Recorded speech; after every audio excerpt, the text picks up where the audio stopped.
Hi everyone, hope you're doing well from wherever you're watching this channel, depending on your time zone. Now, Kenyans have remained with exactly 2 weeks from now to know who is going to be Raila Odinga's running mate and who is going to be a running mate to William Samoei Ruto.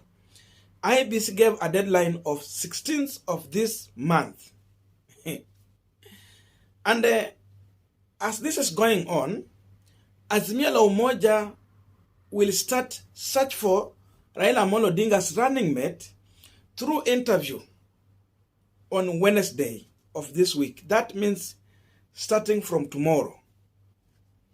That exercise is going to kick off. But from yesterday, there are speeches that have been emerging from William Samoei Ruto allies who happened to attend the former Machakos Senator Johnson Muthama's daughter burial in Machakos, whereby these leaders are condemning Azimio for subjecting Stephen Kalonzo Musyoka for an interview in order to be selected as Raila Odinga's running mate. According to these leaders, Stephen Kalonzo Musyoka has been a vice president for Mwai Kibaki. And again, they are saying that in 2013, Raila Odinga did not call for an interview when Kalonzo Musyoka became his running mate. In 2017, NASA coalition did not call for an interview for them to make Kalonzo Musyoka his running mate. And their question is, why now? And we have heard these speeches from all people in Azimio, being led by Rigathi Gachagua. We have heard Senator Wetangula. Musalia Mudavadi has talked about this. William Samoei Ruto himself has talked about this. Kipchumba Murkomen, and even Johnson Muthama himself also has mentioned this. So it means the whole One Kenya Brigade, they are talking about Stephen Kalonzo Musyoka. But again, as all this is being said, what Ruto allies are forgetting is that they think Kenyans have short memory to easily forget that it was just the other day when William Samoei Ruto was subjected to an interview at UDA headquarters with other 3 more aspirants who are seeking to become UDA presidential candidate. There was one lady, and again I think 1 man or 2 men, and even someone took this issue to the court to contest the outcome. Kenyans still remember. And by the way, William Ruto has served for 2 terms as a vice president, a superior position compared to what Kalonzo was holding. Again, Kalonzo served for 5 years, but Ruto served for 10 years. But now to become a presidential candidate, they had to sanitize the process through an interview. So I want you to look at the clip from Rigathi Gachagua talking about this issue. Then shortly, again, I want you to watch another short clip from UDA headquarters when William Samoei Ruto was subjected to an interview. And then after that, we are also going to give our views. Huyu Kalonzo Musyoka alikuwa vice president ya Kibaki. Kuna interview aliitwa? Aliitwa interview? 2013 amekuwa running mate ya Raila. Alimuita interview? 2017 amekuwa running, alimuita interview. Sasa ameweka kijana anaitwa Junet Mohamed, ati Sabina Chege, atuita Kalonzo. Wewe kuja hapa Kalonzo. Leta makaratasi yako. Nini unaweza fanyia Kenya? Uko na maono gani? Wewe Kalonzo. Sasa si ni madharau. Na mheshimiwa Vinya Ndeti mnakaa karibu na Kalonzo. Please don't allow Kalonzo to subject himself to humiliation and embarrassment. It will be wrong for him and for the community. Kama haipatikani wacha ifanye nini? Yeah, gentlemen. How do people like Junet Mohamed call Kalonzo Musyoka for an interview? Is it right? Huyu mtu mlisaidia yeye 2017. Mkapatia yeye kura 1.5 million. Kwa sababu ya kura yake, Uhuru akamtafuta wafanye handshake. Alipoenda handshake, akaambiwa kuja na Kalonzo, akasema hapana, siku nilijiapisha hakukuja, kwa hivyo hatakuja. Kenya peke yake. Sio ni madharau? Akaenda pale. Kuulizwa kwa nini hukuenda na Kalonzo, akasema kwa sababu siku nilikuwa najiapisha hakukuja. Na hii maneno kama singejiapisha singeitwa kwa handshake. Kwa hivyo Kalonzo akaekana. Akaenda pale anakaa na Uhuru. Akapanga mambo ya barabara Kisumu, siko barabara za orofa. Akapanga mambo ya maji, kila boma iko na maji. Akapanga mambo ya stima, kila boma iko na stima. Kuna kitu aliletea nyinyi hapa Ukambani? Sasa anasema sio lazima Kalonzo apewe running mate. Kura za Wakamba tayari hizo ni zangu. Wacha nipeane bahali nyingine niongeze zile hapana zangu. Sasa anasema ati kura zote ati ni zake. Ati hao magavana watatu na nyinyi mtampatia, hahitaji Kalonzo. Magavana mpatie yao.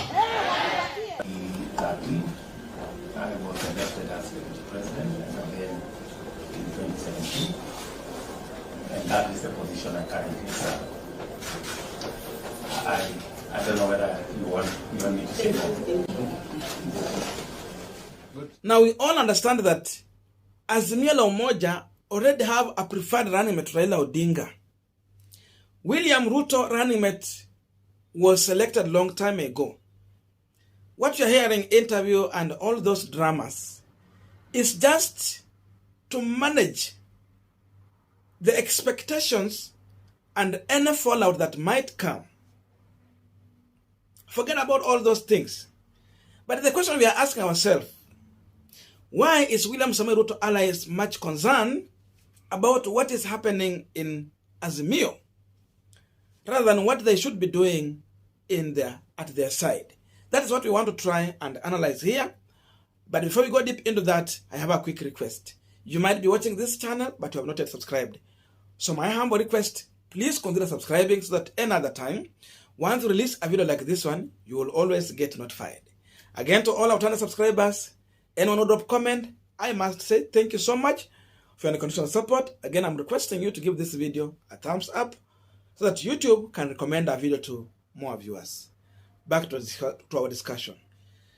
Now, if you compare the two clips, what Rigathi Gachagua is talking about and what UDA party took William Samoei Ruto through for him to become a legitimate UDA presidential candidate, then Kenya Kwanza, flag bearer, then it is totally opposite of what they are talking about. In one hand, you talk like this, then in the other hand, what your party is doing is contrary to what you are saying. So this is falling flat on Rigathi Gachagua's face. It is backfiring.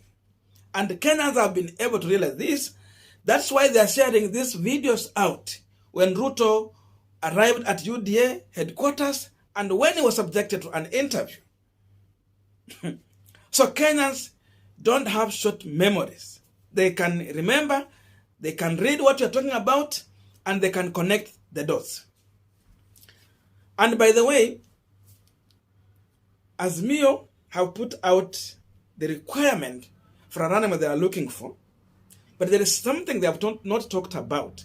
And this thing is happening in both Azimio and the Kenya Kwanza. The issue of campaign resources. It is now coming out clear that anyone who wants to be a running mate to Raila Odinga or William Samoei Ruto is required to at least raise some amount of money to add value to that ticket and the campaign. So if Kalonzo Musyoka hana pesa, ajua watu wa Mount Kenya that are ready even to contribute a half of the campaign resources Raila Odinga will need in this election.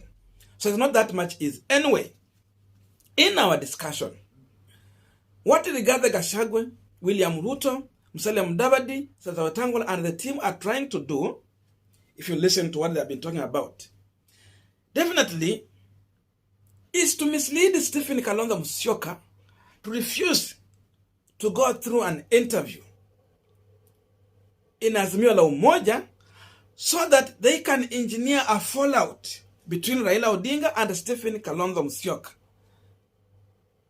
And you understand what fallout means for that. So they want to mislead Stephen Kalonzo Musyoka. Secondly, these individuals are focused on misleading the Kamba nation.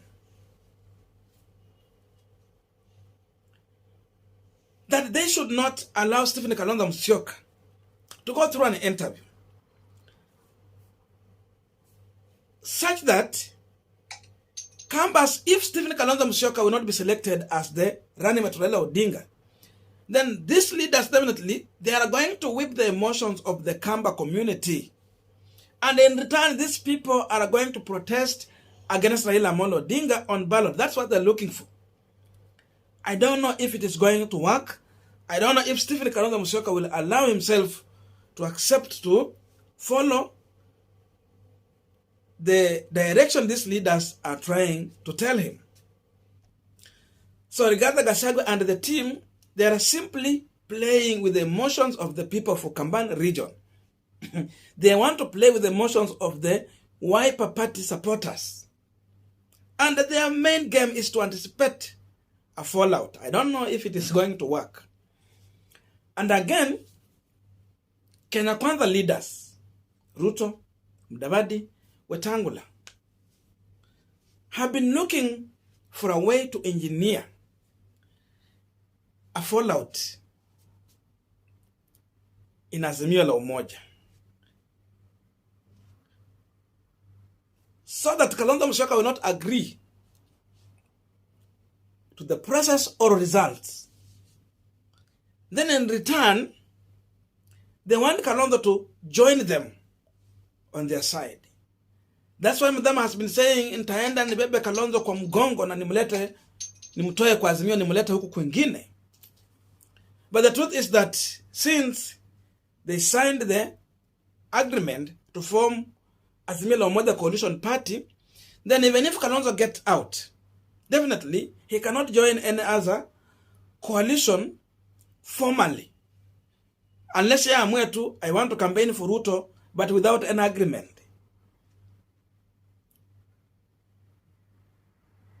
So it is too much late for this. But the people from Kenya Kwanza are trying to create some fallout within Ukambani region